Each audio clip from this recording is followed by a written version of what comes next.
There's no feeling more intense than starting over. If you deleted your homework the day before it was due, as I have, or if you left your wallet at home and you have to go back after spending an hour in the commute. If you won some money at the casino and then put all your winnings on red but it came up black. If you got your best shirt dry cleaned before a wedding and then immediately dropped food on it. If you won an argument with a friend and then later discovered that they just returned to their original view. Starting over is harder than starting up. If you're not ready for that, like if you've already had a bad day, then what you're about to go through might be too much. Feel free to go away and come back. I'll be here. Alright, thanks for coming with me on this trip. I'll understand if you have to take a break at any point. Just find a safe place to stop and quit the game. And don't worry, I'll save your progress, always, even your mistakes. This game is a homage to a free game that came out in 2002, titled Sexy Hiking. The author of that game was Jazuo, a mysterious Czech designer who was known at the time as the father of B games. And B games are rough assemblages of found objects. Designers slap them together very quickly and freely, and they're often too rough and unfriendly to gain much of a following. They're built more for the joy of building them than as polished products. In a certain way, Sexy Hiking is the perfect embodiment of a B game. It's built almost entirely out of found and recycled parts, and it's one of the most unusual and unfriendly games of its time. In it, your task is simply to drag yourself up a mountain with a hammer. And that act of climbing, in the digital world or in real life, has certain essential properties that give the game its flavor. No amount of forward progress is guaranteed. Some cliffs are too sheer or too slippery. And the player is constantly, unremittingly in danger of falling and losing everything. Anyway, when you start Sexy Hiking, you're standing next to this dead tree that blocks the way to the entire rest of the game. It might take you an hour to get over that tree, and a lot of people never got past it. You prod and you poke at it, exploring the limits of your reach and your strength, trying to find a way up and over. And there's a sense of truth in that lack of compromise. Most obstacles in video game worlds are fake. You can be completely confident in your ability to get through them once you have the correct method or the correct equipment or just by spending enough time. In that sense, every pixelated obstacle in Sexy Hiking is real. The obstacles in Sexy Hiking are unyielding, and that makes the game uniquely frustrating. But I'm not sure Jazuo intended to make a frustrating game. The frustration is just essential to the act of climbing, and it's authentic to the process of building a game about climbing. A funny thing happened to me as I was building this mountain. I'd have an idea for a new obstacle, and I'd build it, test it, and it would usually turn out to be unreasonably hard. But I couldn't bring myself to make it easier. It already felt like my inability to get past the new obstacle was my fault as a player rather than as a builder. Imaginary mountains build themselves from our efforts to climb them, and it's our repeated attempts to reach the summit that turns those mountains into something real. When you're building a video game world, you're building with ideas, and that can be like working with quickset cement. You mold your ideas into a certain shape that can be played with, and in the process of playing with them, they begin to harden and set until they're immutable, like rock. And at that point, you can't change the world. Not without breaking it into pieces and starting fresh with new ideas. For years now, people have been predicting that games would soon be made out of prefabricated objects, bought in a store and assembled into a world. And for the most part, that hasn't happened, because the objects in the stores are trash. I don't mean they look bad or that they're badly made, although a lot of them are. I mean they're trash in the way that food becomes trash as soon as you put it in the sink. Things are made to be consumed and used in a certain context, and once the moment is gone, they transform into garbage. In the context of technology, those moments pass by in seconds. Over time, we've poured more and more refuse into this vast digital landfill that we call the internet. It now vastly outnumbers and outweighs the things that are fresh and untainted and unused. When everything around us is cultural trash, trash becomes the new medium, the lingua franca of the digital age. And you can build culture out of trash, but only trash culture. B games, B movies, B music, B philosophy. Maybe this is what digital culture is. A monstrous mountain of trash, the ash heap of creativity's fountain. A landfill with everything we ever thought of in it. Grand, infinite, and unsorted.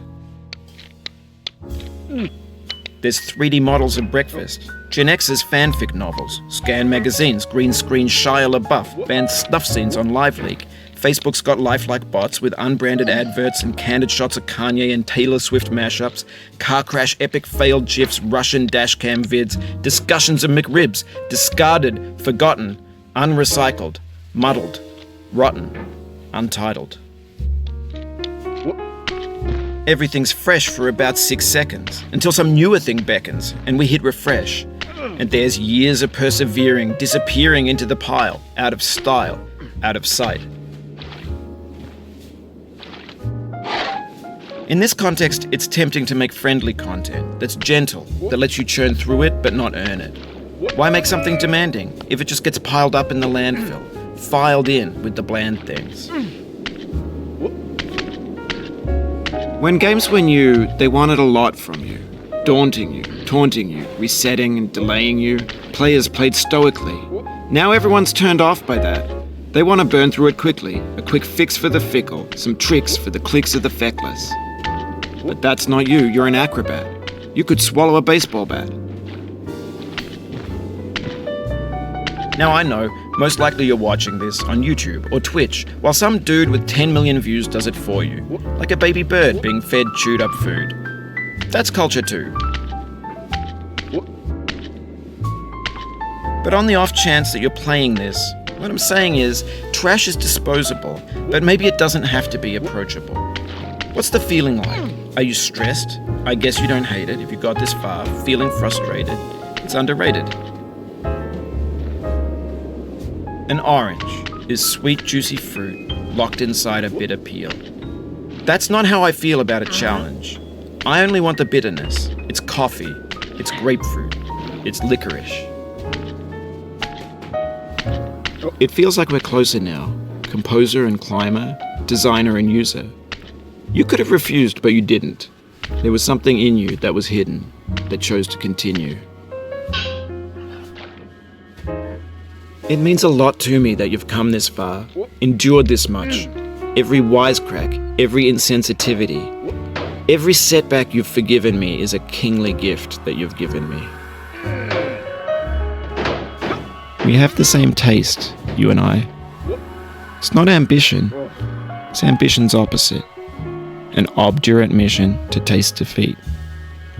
You'll feel bad if you win, so I put this snake in for you. Have you thought about who you are in this?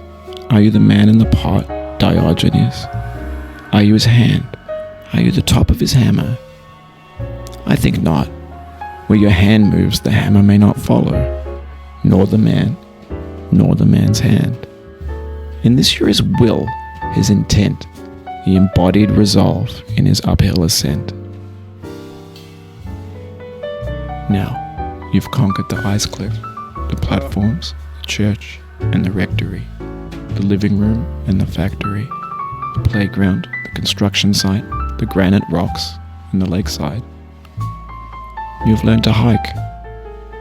There's no way left to go but up, and in a moment I'll shut up. But let me say, I'm glad you came.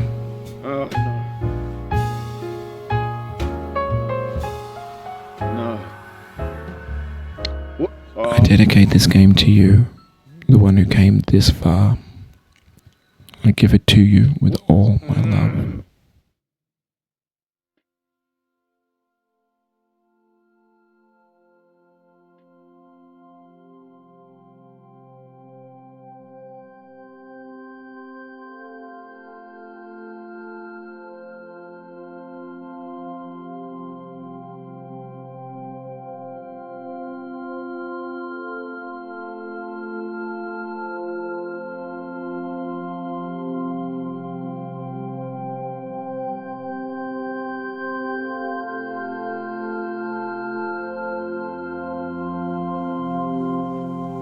I'm going down the road feeling bad. Lord, I'm going down the road feeling bad.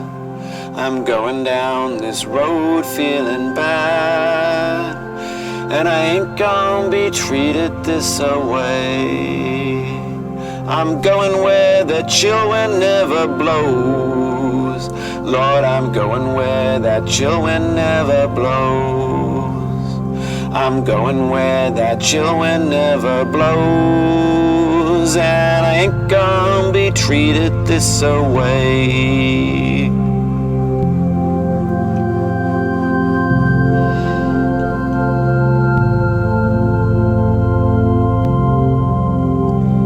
I'm going where the climate suits my cauldron. I'm going where my cauldron's never cold. I'm going where the climate suits my cauldron. I ain't gonna be treated this away.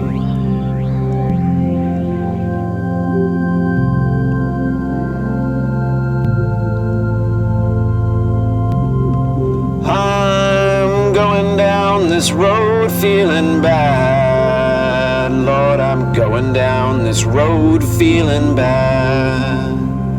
I'm going down this road feeling bad, and I ain't gonna be treated this away.